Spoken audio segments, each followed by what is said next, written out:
He loves Anna Kasparian now. He runs defense for her. People on the right love it when somebody obviously shifts the right. I like how people, including Anna, are like, I'm still on the left. I'm just focusing on economic progressivism. And all the right-wingers are like cheering, I saw Ben Burgis doing this as well, and also getting kind of roasted by Juniper, the best poster on Twitter, IMO. I wish I could talk to Ben about this. I guess I could just DM him and ask. I guess I do have that power.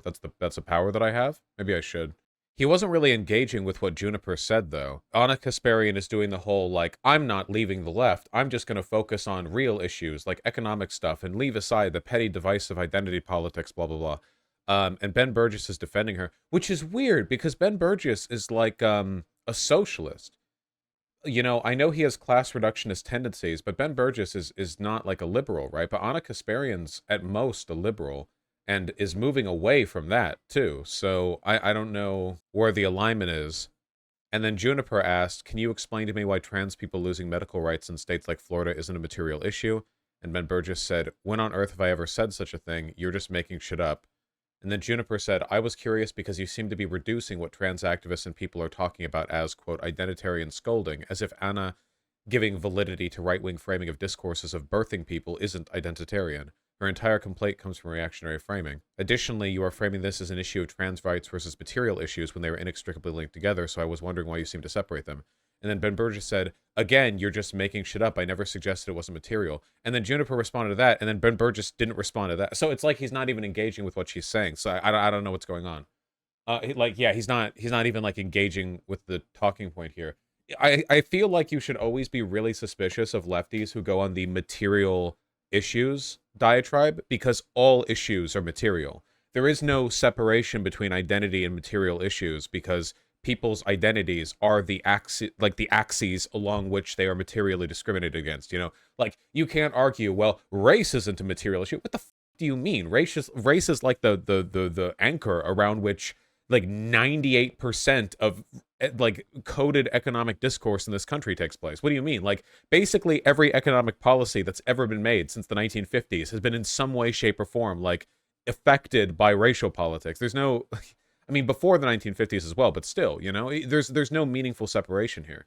I hate that framing. I don't care for it at all. Go back to 1940s and tell people that tell black people race isn't material. You should tell them today. You mean material in the sense that the problem stemmed from something physical? No, like, okay, for some reason, and I don't know why this started, okay? Lefties started saying material issues as a way of linking their analysis to historical materialism, apparently not realizing that historical materialism is just a contrast to like the Hegelian dialectic, and that means that in a material sense, they're literally just referring to facts of the world. As in, facts of the world and the material holdings of the different economic classes are what determine the progress of history. That's historical materialism. So when they say material issues, what they mean is issues happening in reality, which are all issues.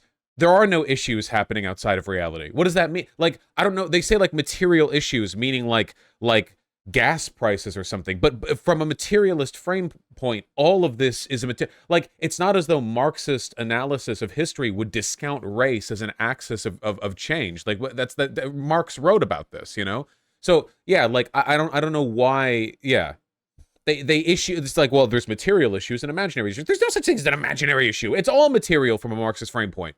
Material doesn't mean it has to have a physical. It's a misreading of the text, okay? And I'm not normally the one to browbeat over theory, okay? But like, it's very weird to me because it seems like a misinterpretation that always is conveniently applied to distract people from like social issues. I thought material here meant issue relating to everyday life.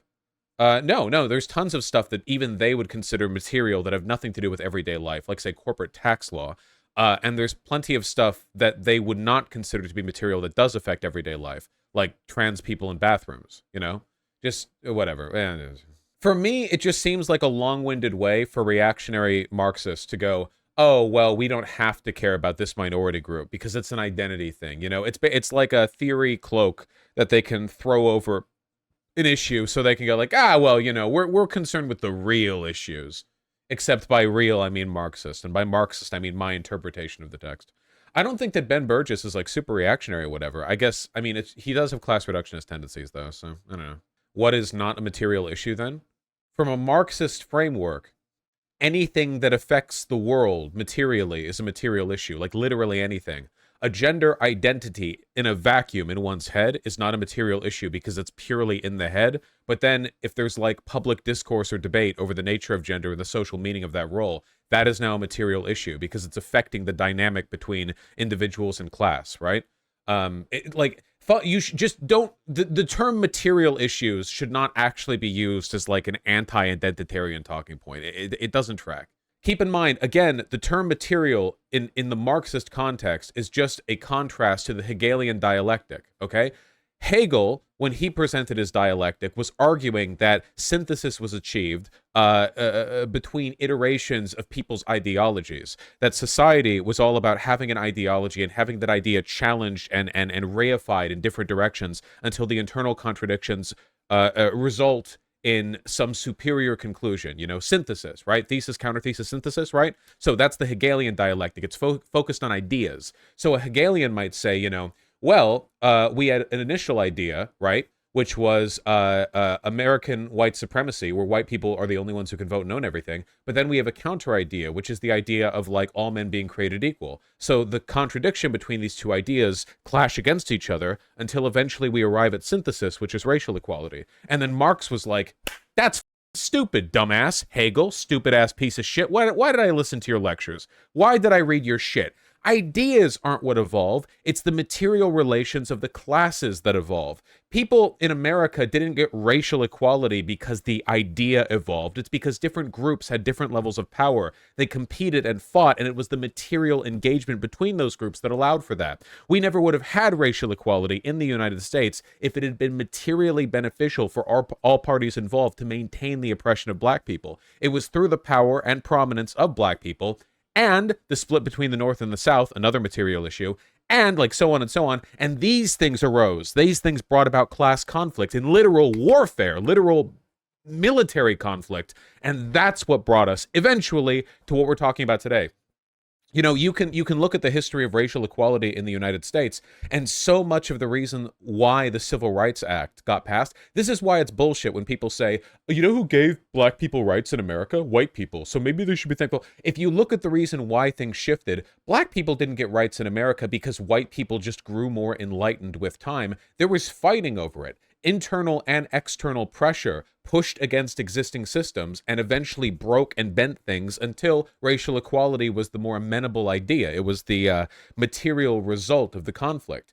A good example of this would be the fact that the Soviet Union put a lot of pressure on the United States abroad by accusing the United States of being racist. The Soviet Union, which was also racist, mind you, would publish international propaganda lambasting America for its racism against black people, with the goal of alienating America from third world nations that were sympathetic to socialist ideals. So one of the reasons why American politicians grew more insistent on the idea of maybe having a little more racial equality was because it was losing them ground in the international war against communism, because other countries were like, why would we side with America? They're racist, They wouldn't like us. They wouldn't like us for our skin color, So that's not like the idea growing, That's material conflict that pushes forward the dynamic. Of course, Mike from MA. Yeah, 100%. Black soldiers fighting and dying in World War I and World War II were expressions of their, investment in, the American ideals, their